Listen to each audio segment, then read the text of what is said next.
Good morning. Let us start our discussion on the free electron theory of metals. Before starting this theory, let us know something about the properties of the basic properties of the metals. As you know that the metals are good conductors of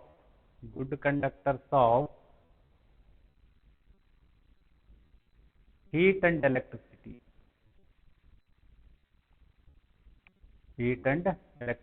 Okay, and number two is ductility and malleability. Okay, they can be drawn into a fine sheet or in the form of fine wire. They can be drawn. Okay, they exhibit photoelectric effect. Okay, they exhibit photoelectric effect. Number 4, they exhibit thermionic effect also. Thermionic effect. Photoelectric effect means as light of suitable frequency falls on certain metals, they emit radiation, emit electrons, called as the photoelectric emission. And thermionic emission means when the metals are heated to very high temperature, then they begin to emit electrons. So the electrons emitted here in this case are called as the thermions. Okay, and this effect is what is called as the thermionic emission or thermionic effect. Okay, so like this, the metals are having a good properties. So in this particular chapter, free electron theory, we are going to study what is the basic properties which is responsible for the exhibition of these properties. Okay, so the electron theory of solids aims to explain the structure and the properties of solids through their electronic structure. The electron theory of solid has been developed in 3 main stages. Can be taken place in 3 stages. In the first stage, it is called as the classical free electron theory of electrons. Classical free electron theory. In this theory was put forward by the Lorentz and Drude. Drude and Lorentz developed this theory in 1900. According to this theory, metals containing free electrons obey the law of classical mechanics. And in the next case, it is called as a free quantum theory of free electrons. This theory was developed by Sommerfeld in the year of 1928. According to this theory, free electrons obey quantum statistics, that is quantum laws. And the last theory is called as a zone theory. This was stated by Bloch in the year of 1928. According to this theory, the free electrons move in a periodic field provided by the lattice, and this theory is also called as the band theory of solids. This is also you might have studied in the next section of this year. Okay, let us come to the classical free electron theory of metals, which was proposed by the Drude and Lorentz. This is very important for the point of examination. What are the postulates of the classical free electron theory? It may be appearing in the examination. Okay, so first postulate is, in an atom, electrons revolve around the nucleus and the metal is composed of such atoms. This is a very basic concept, as you have known. An atom means it consists of a nucleus, central positive part, that is called as a nucleus, and number of electrons are revolving around the nucleus in the different orbits. These are all the orbits. Electrons revolve around the nucleus in different orbits. Electrons revolve around the nucleus in different orbits. Okay, these are all the electrons and shown here. Okay, so the electrons are revolving around the nucleus in different orbits. The valence electrons of atoms. Valence electrons means outermost electrons which are free from the influence of the nucleus. Okay, they are free from influence of the nucleus, force of nucleus. Okay, outermost electrons are called as the valence electrons of atoms, are free to move about the whole volume of the metal like molecules of a perfect gas in a container. It is assumed to be in that form, that is the molecules of a perfect gas in a container. The free electrons are about to move in a whole volume of the metals. It is similar to the case of molecules of a perfect gas which has been taken in the container. Okay. So these are the first two assumptions. And next, the collection of valence electrons from all the atoms in a given piece of metals forms ion gas. So all these free electrons forms a electron gas, and it is free to move throughout the volume of the metal. Okay. These free electrons move in random direction and collide with their positive ions fixed to the lattice or other free electrons. So electrons, when they are moving in the metal, say for example, this is the metal, and this site represents the positive ion site in the crystal lattice or metal lattice. Okay, this is the lattice point. As you know, in the crystallography what we have studied there, okay, positive ions are fixed in their positions. This is called a positive ion site, so lattice point, and some of the free electrons are moving in the crystal. Electrons are moving in the crystal in random direction, as these are all the electrons which are moving in different directions. So random direction they are moving. While they are moving, they can collide with this positive ion or with some other electron. When it is moving, it can collide with this electron, this electron, whatever the electron they come across, they will collide. They may collide, or they may collide with the positive site also. So these free electrons move in random direction and collide with either positive ion, that is these positive ion, or other free electrons. Okay, when they are moving, there is a possibility of colliding these electrons with the positive lattice or the other electrons which are approaching them. Okay, next. all these collisions are elastic collision. That is, there is no loss of energy. Okay. Now, movement of the free electrons obey the laws of classical kinetic theory of gases. Okay, these movement of the free electrons obey the laws of classical kinetic theory of gases.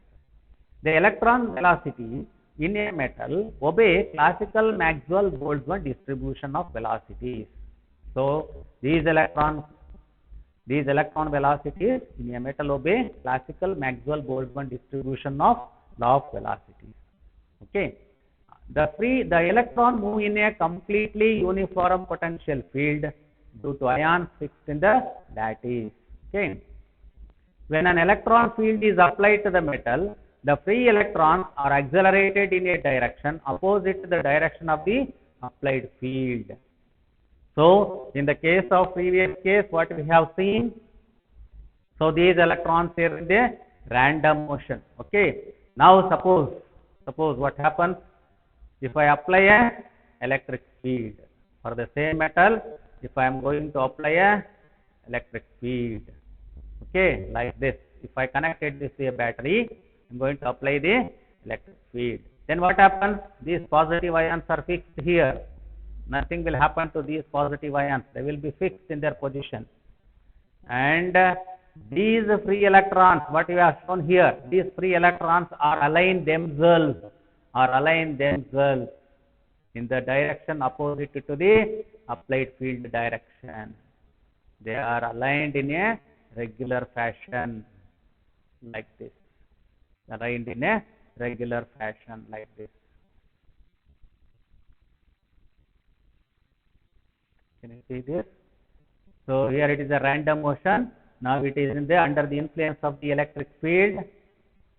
Under the direction of the electric field, the applied electric field is in this direction, but the electrons are attracted by the positive terminals of the battery. Therefore, they will be in the opposite to the direction of the flow of current from the battery.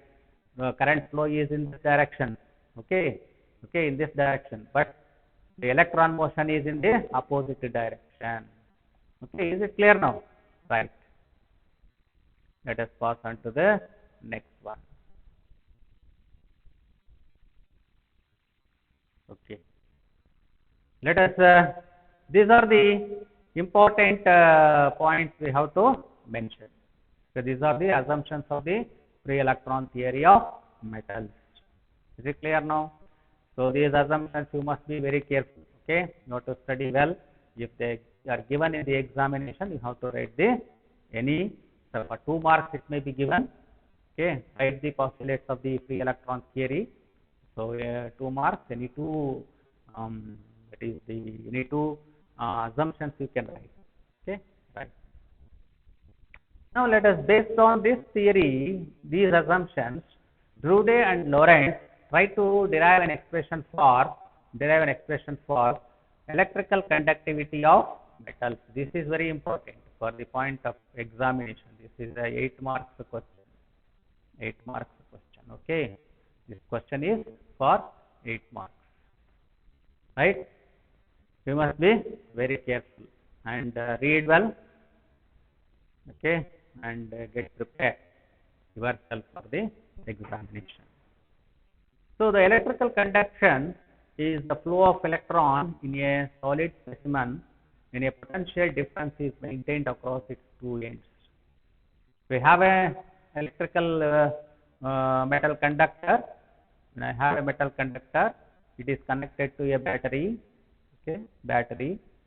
Then there will be a potential difference is maintained across these 2 ends. Depends upon V. Okay, when this potential difference is maintained, the current begins to flow in the conductor. Okay, current I, V is the potential, R is the resistance of the conductor.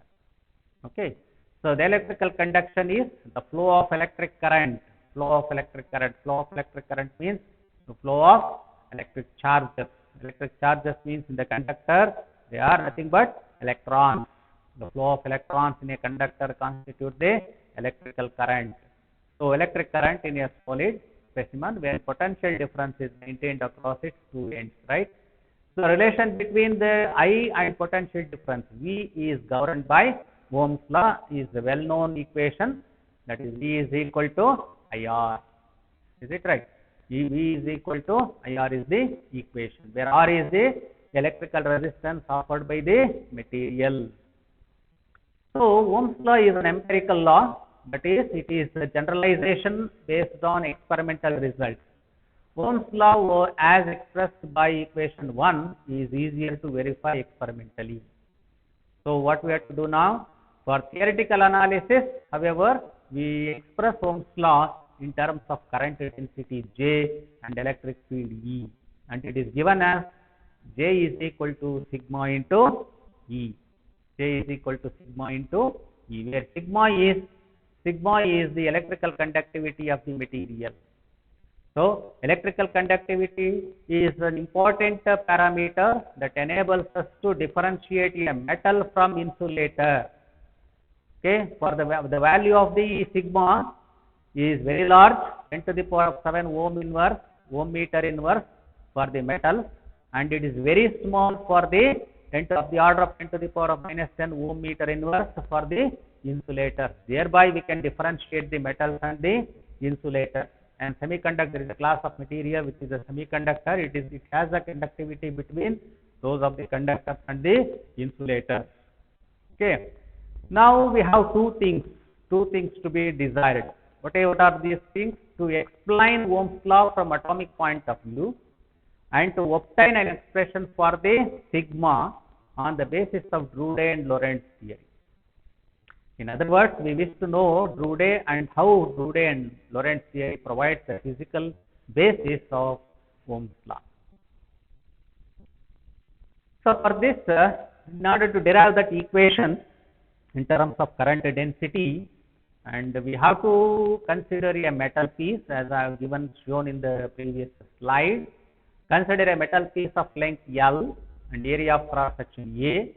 In the absence of the, I will go back to the slide, okay, which I have shown there.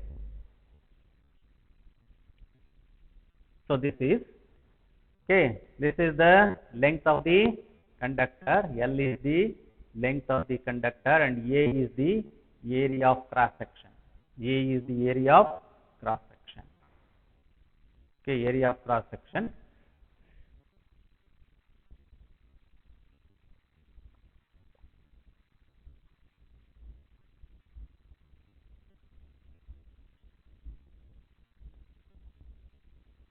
Okay. Consider a metal piece of length L, area of cross section A. In the absence of an electric field, free electrons in a metal will be moving in all possible directions inside the specimen, just like molecules of an ideal gas in a container. In the absence of an electric field, there is no net flow of electrons along any direction due to the random motion, which I have shown in the previous slide. The average thermal velocity along any direction in the bulk specimen is 0. Average thermal velocity will be equal to 0. If m is the mass of the electron, it will possess an average random velocity c bar at an absolute temperature T, which is given by the kinetic theory of gases, half mc square. This might have seen that half mn c square, c bar square is equal to 3/2 AT. Okay, this is the equation which are written in the derived in the chemistry class also, kinetic theory of gases. In the while deriving this equation, the equation for the ideal gas equation. Okay, half mn c bar square is equal to 3/2 kT. So I written K instead of K, I have taken KBT. That is, KB represents a Boltzmann constant. Okay, here I written average C. This is the symbol represents average C. Average C can also be written C bar. You can write it the average velocity as C bar or C in the closed bracket. Right? Right. C bar, C average is equal to square root of 3 kBT by m. Okay, from this 2 get cancels here. I can show you. C bar square is equal to mn 3 kT by m n, or C is equal to, C bar is equal to square root of 3 kT by mn. I had just taken instead in place of mn, I have taken only m. In place of kBT, I have taken kBT. So 3 kBT by root of 3 kBT by m is the average thermal velocity. Okay, average random velocity. Okay, at a given absolute temperature. Okay, next, when an electric field is applied, what happens? When an electric field is applied, all electrons align themselves in the direction opposite to the applied field. With this, the electron gains an additional velocity that is called a drift velocity. You know that drift velocity is more than the random velocity. With that excess velocity, drift velocity, the electrons will move in a conductor. When they overcome the random velocity or the random thermal velocity, they can move with that extra velocity, that is what is called as the drift velocity. And all electrons will move in that with that of drift velocity. Now, if I consider Fe is the force, electrical force, which is given as E into E, where E is the charge of the electron and E is the capital E is the applied electric field. The mechanical force experienced by the electron is given by Newton's second law of motion. That is, Fm is equal to Fa. Electrical force is Fe is equal to E into E. Mechanical force is F is equal to m into A. These two are the same quantity, that is force. They can be equated. From equation 2 and 3, I can write Fe is equal to Fm. E into E is equal to m into A. That is, A is equal to E into E by m. This is the acceleration of the electron. Acceleration acquired by the electron with the application of the electric field. Right? Now, this equation shows that for a given electric field, the drift velocity of an electron continuously increases with time. This inference, however, is not in agreement with the experimental observation expressed as Ohm's law. At a given temperature, unit electrical conductivity of a metal is constant. Thus, from equation 2, we may conclude that for a given electric field, the electron density should be constant, suggesting that drift velocity of the electron cannot increase infinitely and must obtain a steady state. Okay. So now it was suggested that an accelerating electron collide with the ions or impurity atoms within the specimen. As a result, on collision, an electron loses the drift velocity completely and it is left with only random velocity. So when I apply an electric field, all electrons will align themselves in a particular direction, that is opposite to the applied electric field, and they acquire a velocity, what is called as a drift velocity. With that drift velocity, because drift velocity is more than the thermal random velocity, so with that drift velocity, the electrons are moving in a metal lattice, right?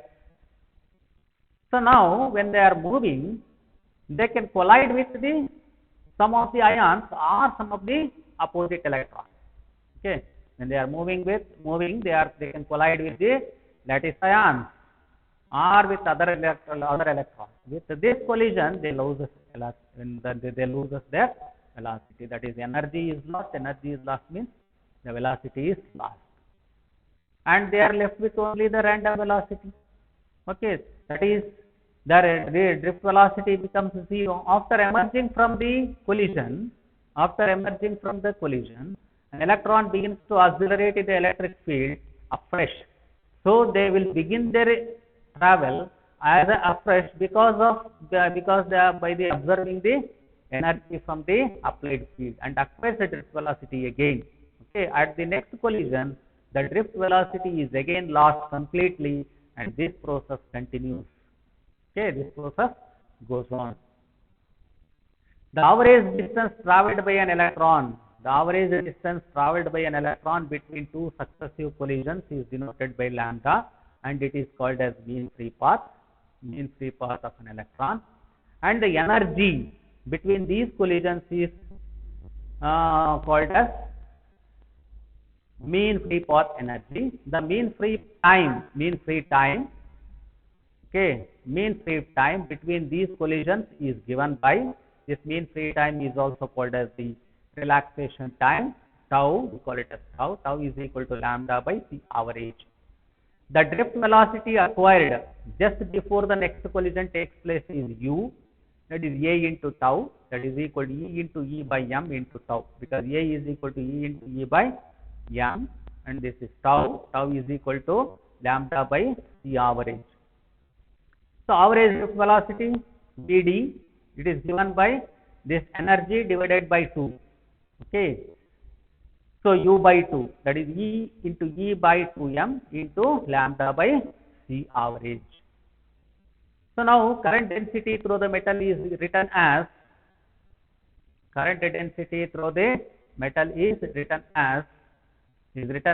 J is equal to NeVd.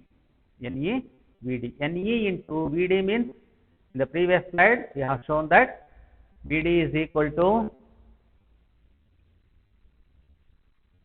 E into E by 2m into lambda by C average. This we have to substitute in place of Vd, E into E by 2m into lambda by C average.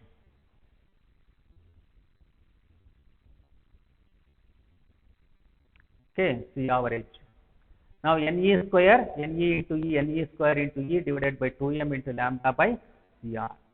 By taking E in the outside the bracket, Ne square lambda by 2m into C bar, C average into E. J is equal to.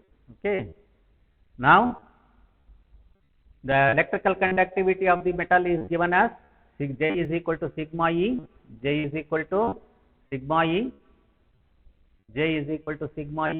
In place of the sigma, we have this. Therefore, sigma is equal to Ne square lambda by 2m into C bar. But we know that the C average is equal to square root of 3 kBT by m. I can write the equation as Ne square divided by 2m into lambda by square root of 3 kBT by m. And if you take it in the numerator, Ne square lambda divided by 12 m kBT into kb into T, where the resistivity is given as rho. Resistivity is given as rho.